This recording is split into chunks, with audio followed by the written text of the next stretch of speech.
Beneath the secondary coolant lines of the obsidian aegis, a thermal fluctuation registered exactly 14 degrees below the Astrari baseline. Such a deficit should have triggered an immediate purge sequence.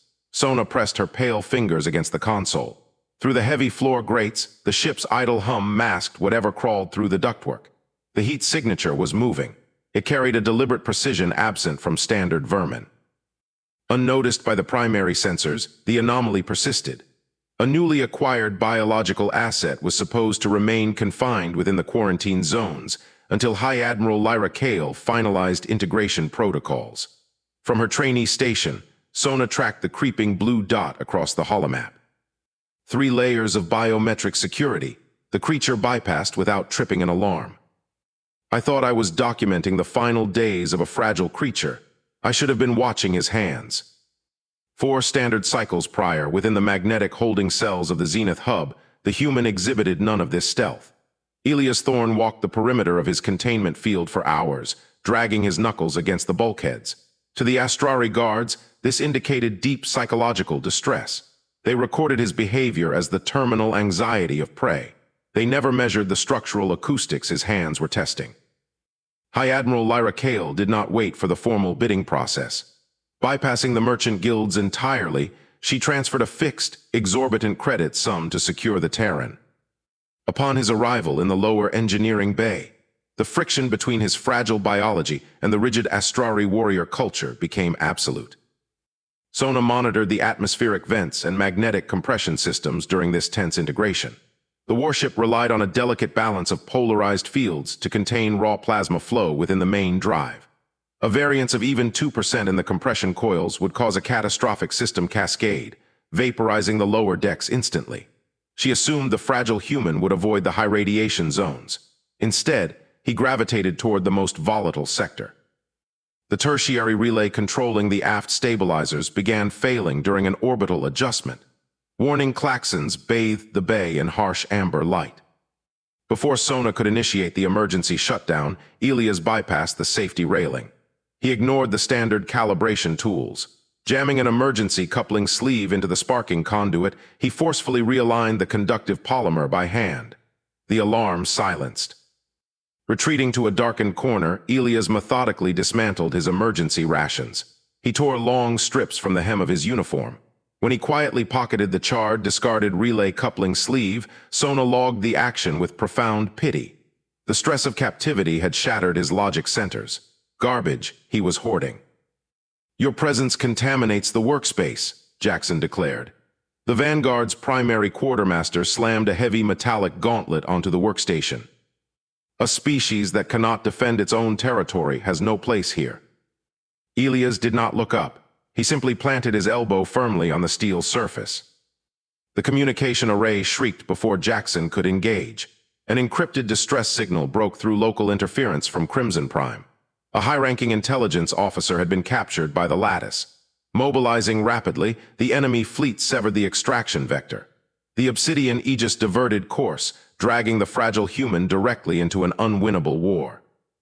Beneath the suffocating canopy of Crimson Prime, water pooled inside the heavy combat armor Elias had stripped from a fallen sentry. The jungle smelled of rotting ozone and wet ash. "The humidity here is genuinely offensive," he noted over the encrypted comlink. A Lattice war squad searched the ruins mere meters above his extraction coordinates. Aboard the Obsidian Aegis, High Admiral Lyra Kale stared at the transmission feed in absolute silence. Her primary asset had secured the captive intelligence officer. Now, under threat of immediate execution, he was casually complaining about the weather. Beyond the reinforced viewport of the Zenith hub, a different storm gathered. From hyperspace dropped 300 Lattice warships in perfect symmetry. Around the station perimeter, they formed an impenetrable blockade. Every orbital defense battery registered a fatal target lock, a mathematical certainty of defeat. Surrender meant the systematic execution of 80,000 Astrari civilians. Resistance meant immediate, localized vaporization. Ignoring the blaring proximity alarms, Sona focused entirely on recalibrating the internal temperature gauge of the secondary coolant line. Down the polished brass fitting rolled a single drop of condensation. She wiped it away. "Route their flagship into the central docking corridor," Elias commanded. his voice cutting clearly through the jamming frequencies.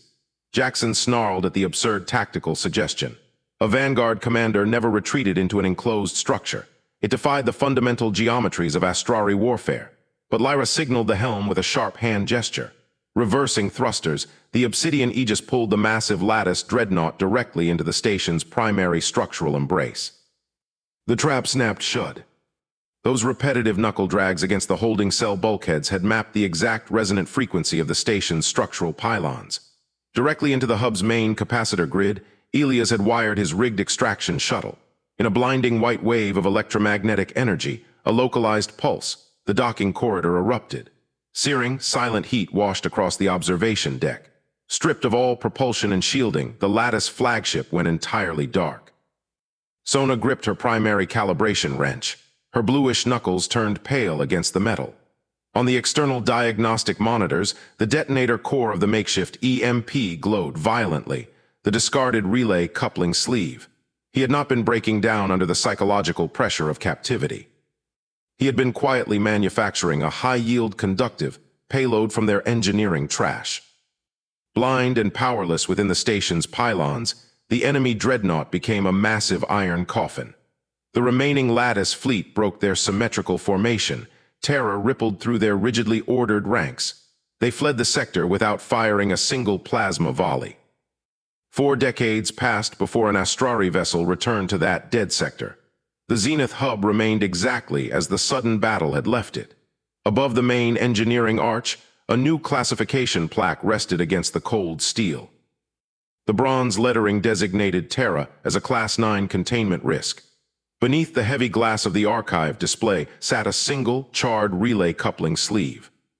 The conductive polymer was stripped completely bare.